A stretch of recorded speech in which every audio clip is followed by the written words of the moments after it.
تو اگلی آیت جو ہے جو میں نے لی ہے، جو پھر انسائنٹیفک، کیونکہ سائنس نکالنے کا بہت شوق ہے آج کل نئے مسلمانوں کو، تو یہ آیت کیا کہہ رہی ہے؟ سورہ کہف کی آیت 84 تا 86 ہے. ہم نے اس کو، یہاں ذوالقرنین کا ذکر ہو رہا ہے، ہم نے اس کو زمین میں بڑی دسترس دی تھی اور ہر طرح کا سامان عطا کیا تھا، تو اس نے سفر کا سامان کیا یہاں تک کہ جب سورج کے غروب ہونے کی جگہ پہنچا تو اسے ایسا پایا کہ ایک کیچڑ کی ندی میں ڈوب رہا ہے. آپ کو پتا ہے قمر بھائی یہ اصل میں کون سی ہسٹوریکل پرسنالٹی ہے جس کی مائتھولوجی یہاں قرآن میں آئی ہے؟ الیگزینڈر. یہ لوگوں کو نہیں پتا، یہ لوگوں کو نہیں پتا کہ یہ الیگزینڈر دا گریٹ جو ہے قرآن میں ذوالقرنین کے نام سے آتا ہے. جی جی جی جی. لیکن اس وقت جو ہے میرا زیادہ، آپ کی بات 100% صحیح ہے، لیکن میرا زیادہ تاکہ ہم لوگوں کو ساتھ ساتھ تھوڑا سا ایجوکیٹ بھی کرتے جی جائیں. بالکل. اور یہ بات میں کئی دفعہ پوڈ کاسٹ میں کر بھی چکا ہوں، آپ اس کی اگلی آیت بھی بتائیں تاکہ ہم بتا سکیں کہ زمین فلیٹ ہے. جی ویسا بھی اس آیت میں نا چند چیزیں ذرا غور طلب ہیں، چونکہ یہاں بھی دیکھیں قرآن یہ کیا کہہ رہا ہے کہ ایک شخص جو ہے ایسی جگہ پہنچا جہاں سورج غروب ہو رہا ہے اور وہاں اس نے ایک کیچڑ میں اسے ڈوبتا ہوا پایا. تو یہ اتنی انسائنٹیفک بات تھی، تو آج کل ہمارے جو ماڈرن مسلمان ہیں نا، وہ اس کو اب شرم چھپانے کے لیے کہہ دیتے ہیں کہ دیکھیں قرآن نے یہ تو نہیں لکھا نا کہ واقعی وہ کیچڑ میں ڈوب رہا تھا. قرآن تو یہ کہہ رہا ہے ان کو ایسا لگا، انہوں نے ایسا پایا. تو یہاں میں نا کانٹیکسٹ میں جانا چاہتا ہوں، ویسا ذرا غور کیجیے گا.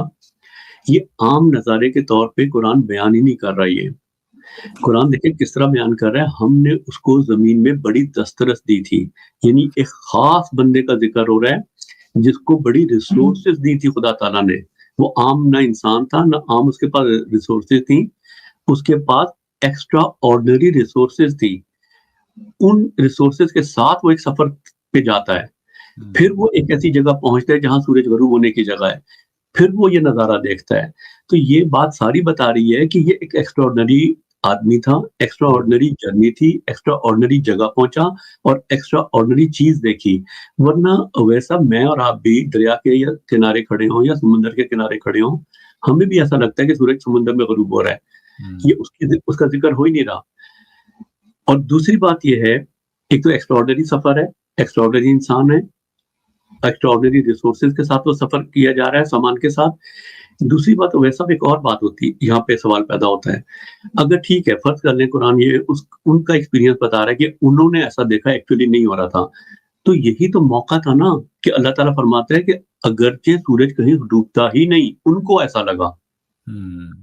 دیکھیں نا، اب بچے بھی اگر کوئی ایسی بات کریں جو حقائق سے منافی ہے، اس کو ریپیٹ کر کے ماں باپ اس کی تصحیح کر دیتے ہیں. یہاں تصحیح کا تو موقع تھا، خدا کو بتانا چاہیے تھا کہ مجھے پتا ہے، اس بیچارے کو نہیں پتا تھا. خدا تو اتنی بات کہہ کے رک گیا. ایک بات.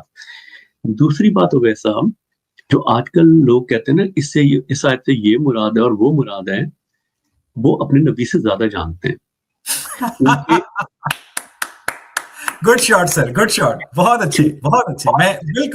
میں جب جو لوگ مسلمان قرآن سے بگ بینگ یا تھیوری آف ایوولوشن برآمد کرتے ہیں تو میں یہی کہتا ہوں کہ اس کا مطلب یہ ہے کہ آپ نے قرآن کو اپنے نبی سے بہتر سمجھ لیا ہے. جی، کیونکہ ایک نہیں دو صحیح حدیثوں میں ہے. یہ دیکھیں لیفٹ پر میں نے دکھائی ہے، سنن ابی داؤد میں بھی ہے اور صحیح مسلم میں بھی ہے.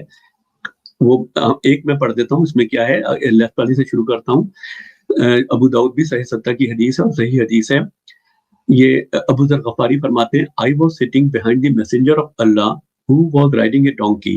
رسول پاک صلی اللہ علیہ وسلم گدھے پہ تشریف لے جا رہے ہیں اور ابو ذر غفاری ان کے ساتھ بیٹھے ہیں. While the sun was setting, سورج غروب ہو رہا تھا اور یہ واقعہ ہوتا ہے کہ دونوں جا رہے ہیں. He asked, رسول اللہ صلی اللہ علیہ وسلم نے پوچھا، Do you know where this sets? وہ پوچھتے ہیں اپنے جو سواری ساتھ بیٹھی ہے ابو ذر غفاری سے، رسول پاک پوچھتے ہیں کہ تمہیں پتہ ہے سورج کہاں ڈوبتا ہے؟ تو ابو ذر غفاری کہتے ہیں I replied, Allah and his apostle knows best. تو پروفٹ کیا آگے سے فرماتے ہیں، He said it sets in a spring of warm water. اور یہ گریٹ صحیح ہے. تو رسول پاک بھی یہی فرما رہے ہیں کہ وہ ایک گرم چشمے میں کیچڑ میں غروب ہوتا ہے. قرآن کی آیت بھی یہ کہہ رہی ہے. اور پھر صحیح مسلم میں تو اگر میں جہاں رائٹ پہ ماؤس پہ رہا ہوں تو یہ بات بھی شامل ہے کہ سورج پہ جا کے خدا کے قدموں میں گر جاتا ہے، ساری رات التجائیں کرتا ہے کہ مجھے دوبارہ طلوع ہونے کی اجازت دی جائے. پھر جب اسے اجازت ملتی ہے تو پھر مشرق سے جا کے طلوع ہوتا ہے. یہ کتاب مسلم میں ہے.